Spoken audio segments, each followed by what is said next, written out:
तो ये OnePlus 15 और जो बोला जा रहा है ना कि ये 2 दिन चल जाता है, 7300 mAh बैटरी है, ये क्लेम्स मुझे थोड़े से वियर्ड लगे। तो यहाँ पे मैंने बैटरी स्टैट्स लिए हैं, तो सबसे पहले यहाँ देख सकते हो कि गूगल मीट 2 आवर 28 मिनट, 4 घंटे की BGMI, देन ट्विटर भी बहुत चलाया है मैंने, और उस हिसाब से देखा जाए ना तो बैटरी जो है मतलब कि 1 दिन से ऊपर चली गई थी, 7 आवर्स की स्क्रीन ऑन टाइम मिली थी। नाउ तो ये देख के मैं इम्प्रेस हो गई कि बैटरी बहुत अच्छे से चल रही है, लेकिन फिर सेकंड थर्ड डे की बात करते हैं। तो अब मैंने गेमिंग नहीं की थी, मतलब वीडियो कॉल ज़्यादा की, इंस्टाग्राम चला लिया, कॉल्स वगैरह की, और उस हिसाब से देखा जाए तो 1 दिन के आसपास चला गया था। 1 दिन से ऊपर ही चला गया था एंड 8 आवर्स 17 मिनट्स की स्क्रीन ऑन टाइम मिली थी। ना अब मैंने BGMI 1 ही घंटे खेला है, कॉल की है, इंस्टाग्राम, यूट्यूब थोड़ा चला लिया है, तब जाके screen on time 6 hour 4 minute की मिली और 9 आवर 20 मिनट स्क्रीन ऑफ था, तो 1 दिन तो नहीं पहुंच पाया। ना जब मैंने कैमरे का यूज़ 1 घंटा किया, देन 1.5 घंटा BGMI खेला, इंस्टा चलाया, फ़ोन वगैरह किया, screen on time 5 hour 40 minutes की मिली थी मुझे, और देख सकते हो कि बिल्कुल रेड पे है। 1 आवर 47 मिनट की ही स्क्रीन ऑफ टाइम थी। तो ऐसा नहीं है कि आपको यहाँ पे इतना काम करोगे तो 8 घंटे 9 घंटे की बैटरी मिलेगी। और यहाँ पे देख लो, अगर आप कैमरा 1 घंटा यूज़ कर रहे हो, 1.5 घंटा BGMI, देन 2 घंटे के आसपास ने आपने यूट्यूब, इंस्टाग्राम सब यूज़ कर लिया है ना, तो 5% की बैटरी बची थी। तो यहाँ पे screen on time 5 hour 6 minute की मिली एंड जो स्क्रीन ऑफ है 10 आवर 33 मिनट, इसका मतलब 24 आवर्स यहाँ पे भी नहीं पहुँच पाया। लेकिन अगर आप कैमरा का यूज़ भी कर रहे हो, यूट्यूब भी उतना ही यूज़ कर रहे हो, मीटिंग्स भी, वीडियो कॉल्स उतनी कर रहे हो, देन ये ज़रूर है कि आप सुबह के बाद रात में घर आओगे तो चार्ज करना पड़ेगा फ़ोन। और अब मैंने 100% चार्ज कर लिया है क्योंकि मुझे बाहर लेके जाना है इसको।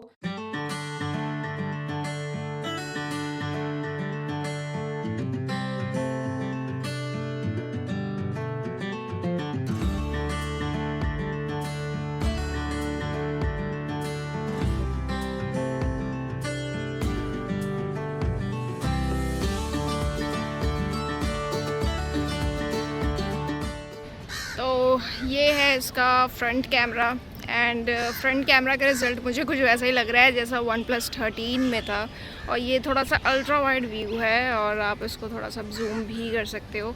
एंड सामने से अभी सनलाइट पड़ रही है, तो जैसे ही मैं टर्न अराउंड होंगी, ज़्यादा एक्सपेक्टेशन मुझे नहीं है। और हाँ, यहाँ पे पूरा सीन तो वाइट नहीं हुआ है, मेन बिल्डिंग तो दिख रही है। OnePlus 13 की तरह फ्रंट कैमरा इसका भी एक्सपोजर हैंडलिंग में स्ट्रगल करता है जब पीछे सनलाइट हो काफ़ी ज़्यादा, बट 13 में प्रॉब्लम ज़्यादा थी, 15 में थोड़ी इंप्रूवमेंट है इस एस्पेक्ट में। वैसे OnePlus ने इस बार हैज़लब्लैड से कोलैबोरेशन तोड़ दिया है, और वैसे ठीक ही किया क्योंकि हैज़लब्लैड इनको ज़्यादा कुछ टेक्नोलॉजी ट्रांसफर कर नहीं रहा था। ट्रिपल कैमरा सेटअप मिलता है, 50 मेगापिक्सल का ultra wide, main and telephoto तीनों ही, बट OnePlus 13 का जो main sensor and telephoto sensor का साइज एंड अपर्चर जो था वो ज़्यादा था।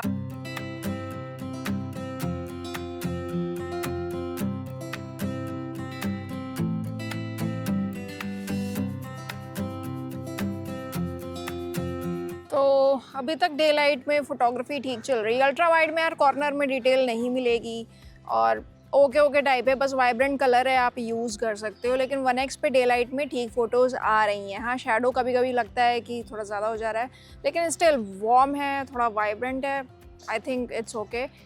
टेलीफोटो के रिजल्ट 3.5x के अच्छे आ रहे हैं, और 7x पे तो यार थोड़ी डिटेल आपकी उतनी नहीं आएगी।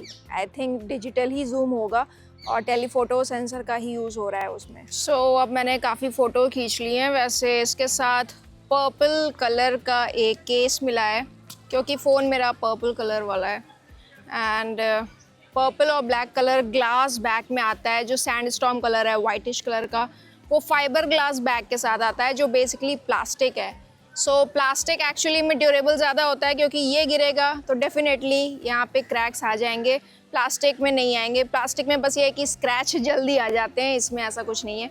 वैसे फिंगरप्रिंट स्मजेस तो इसमें भी नहीं पड़ रहे हैं। साइड से थोड़ा कर्व है, तो जब आप टाइटली होल्ड करते हो तो पाम में दर्द नहीं होता है, यहाँ रेड नहीं पड़ता है। बाकी जो वेट है वो काफ़ी सही है, मैनेजेबल है, बहुत भारी नहीं है, काफ़ी सही है। इसकी जो साइज़ है वो भी मुझे पसंद है और OnePlus 13S जो निकला था वैसा ही कुछ कैमरा मॉड्यूल भी दे दिया है इन्होंने। IP66, 68, 69, 69K सारी तरह की रेटिंग दे दी है डस्ट और वाटर से बचाने के लिए। और इतने दिन से मैं यूज़ कर रही हूँ, एक चीज़ मुझे इसकी और पसंद आई है वो ये कि जो इसका रैम मैनेजमेंट है जो बहुत अच्छा है। एक तो बेसिक वेरिएंट जो है ना 73,000 में 12 GB रैम मिलती है।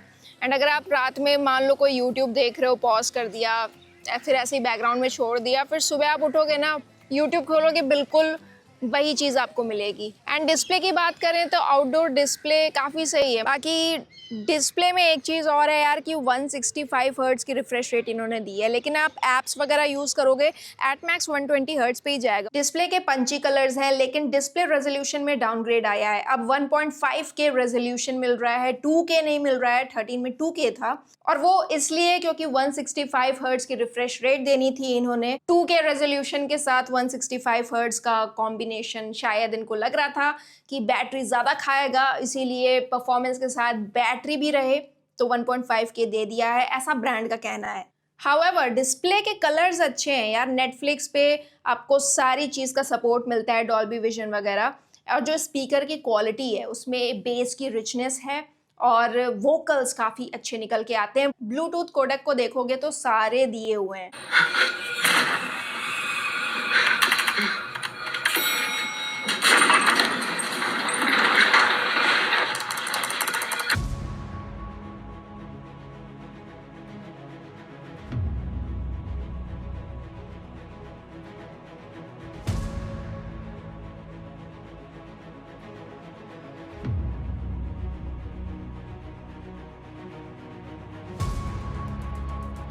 और अब तक मैंने वीडियो क्लिप्स भी काफ़ी लिए हैं, तो उसमें भी मुझे लगा कि यार जब मैं पैन अराउंड कर रही हूँ तो वहाँ पे थोड़ा सा कभी कभी अटकता है। स्टिल ओके है, अगर आपको वीडियोग्राफी करनी है बीच बीच में आप कर सकते हो, अच्छे रिजल्ट्स आएंगे। 7x से बहुत ज़्यादा एक्सपेक्टेशन मत रखना, 3.5 तक ही कोशिश करना कि जाओ। और 10x वगैरह की तो मैं बात ही नहीं करूँगी यार, क्या फालतू रिजल्ट्स आते हैं। एक चीज़ बहुत अच्छी है कि जो 4K 60 FPS है, आप अल्ट्रा वाइड 1 टेलीफोटो सब में यूज़ कर सकते हो। 4K 120 FPS का भी यूज़ कर सकते हो। इनफैक्ट आप 8K रेजोल्यूशन में भी कर सकते हो, लेकिन 8K कोई करता नहीं है, इसकी नीड होती नहीं है।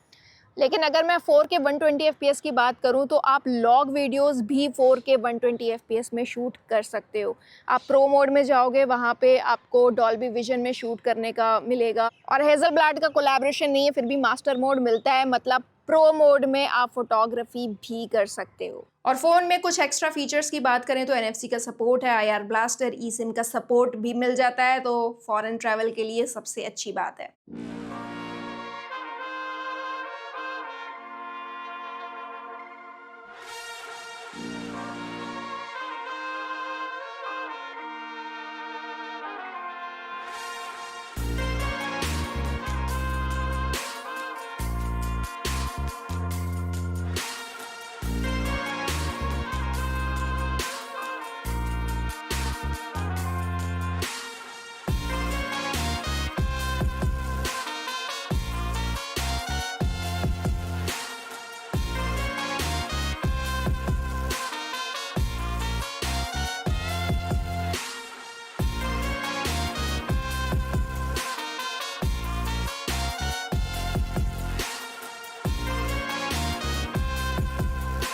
टाइम था वापस जाने का एंड बैटरी ऑलमोस्ट डेड हो चुकी थी।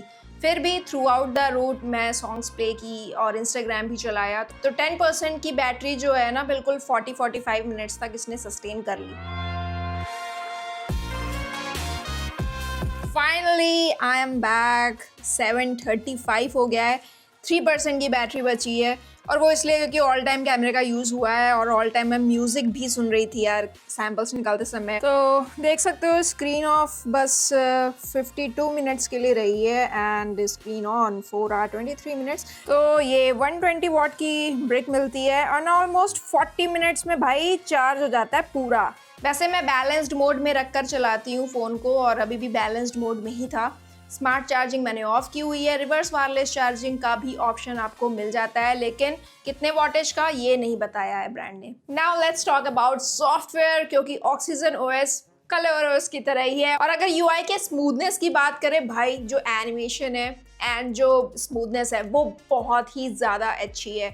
ब्लोटवेयर है इसमें, लेकिन आप उसे अनइंस्टॉल कर सकते हो। ओ डायलर की हेल्प से आप कॉल्स को रिकॉर्ड कर सकते हो, इवन कॉल करते करते आप समरी निकाल सकते हो, ट्रांसलेट कर सकते हो। और अब समरी बहुत ज़्यादा एक्यूरेट हो गई है, मैंने इस बार ट्राई किया, मुझे तो काफी एक्यूरेट लगा। गलतियां फिर भी वर्ड्स की थोड़ी इधर उधर होती है, लेकिन ये तो सिर्फ कॉल की। अगर आपको व्हाट्सएप, इंस्टाग्राम, गूगल मीट, ये जो थर्ड पार्टी एप्स होते हैं, इनकी कॉल्स को भी अगर समरी में कन्वर्ट करना है ना, वो आप AI वॉइस स्क्राइब की हेल्प से कर सकते हो। एंड और भी एप्स हैं जो सपोर्ट करता है ये फीचर। लेकिन अगर हम लोग फुल फ्लेश्ड AI की ही बात कर रहे हैं, देन AI प्ले लैब की बात मैं पहले करूंगी, जिसको आपको इंस्टॉल करना पड़ेगा। और इसमें कुछ ऐसे फीचर्स हैं, जैसे किसी भी फोटो को घिबली आर्ट या जो भी एक ट्रेंड चला था ना, फोटो को कन्वर्ट करने में प्रॉम्प्ट देके, वो सब आप इसमें कर सकते हो। उसी के साथ आप एक फोटो जो है बहुत स्टिल है एंड उसको एक पार्टी वर्जन में कन्वर्ट करना है, आप वो भी कर सकते हो। लेकिन सबसे अच्छा फीचर मुझे लगा मेन्यू से रिलेटेड। अगर आप बहुत ज़्यादा फ्रीक्वेंटली फॉरेन ट्रैवल करते हो,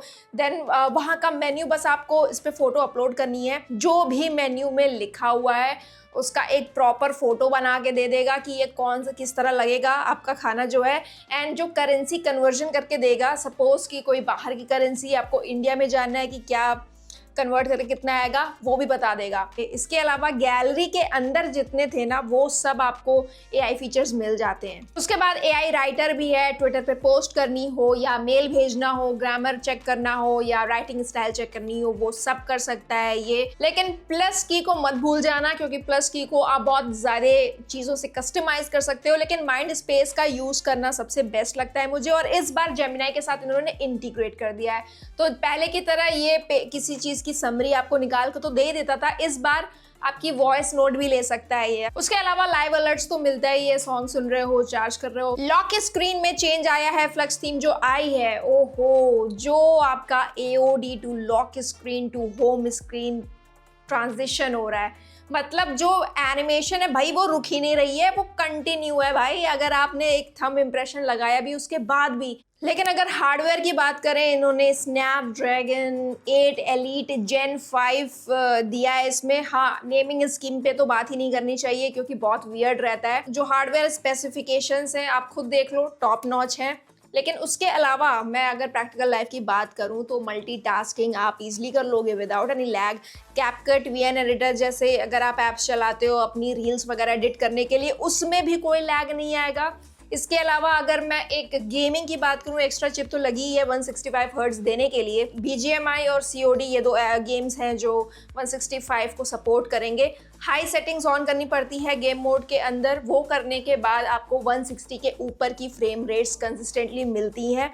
1 आवर की गेमिंग, 2 आवर की गेमिंग आप करोगे तो भी ऐसा नहीं है कि फोन पकड़ने लायक नहीं रह गया, ऐसा हीट नहीं होता है, वार्म जरूर होता है, क्योंकि परफॉर्मेंस भी तो निकाल के देनी है। और उसके अलावा इतने हाई रिफ्रेश रेट पे नहीं भी खेलना चाह रहे हो ना, 120 हर्ट्ज पे खेलना चाह रहे हो, आई थिंक वो भी एनफ है। आपको बिल्कुल नहीं लगेगा कि 165 हर्ट्ज वाला बेटर दे रहा है। लेकिन उससे भी अच्छी बात ये है ना कि गेंशिन इम्पैक्ट जैसा गेम जो लॉक्ड रहता है 60 हर्ट्ज पे एंड्रॉयड फोन्स के लिए, चाहे 8 एलीट की चिपसेट क्यों ना लगी हो, इसने भाई साहब 120 FPS अनलॉक करके दिया है गेंशिन इम्पैक्ट में। और ये पहला एंड्रॉयड फ़ोन बन चुका है ये काम करने के लिए, if I am not wrong.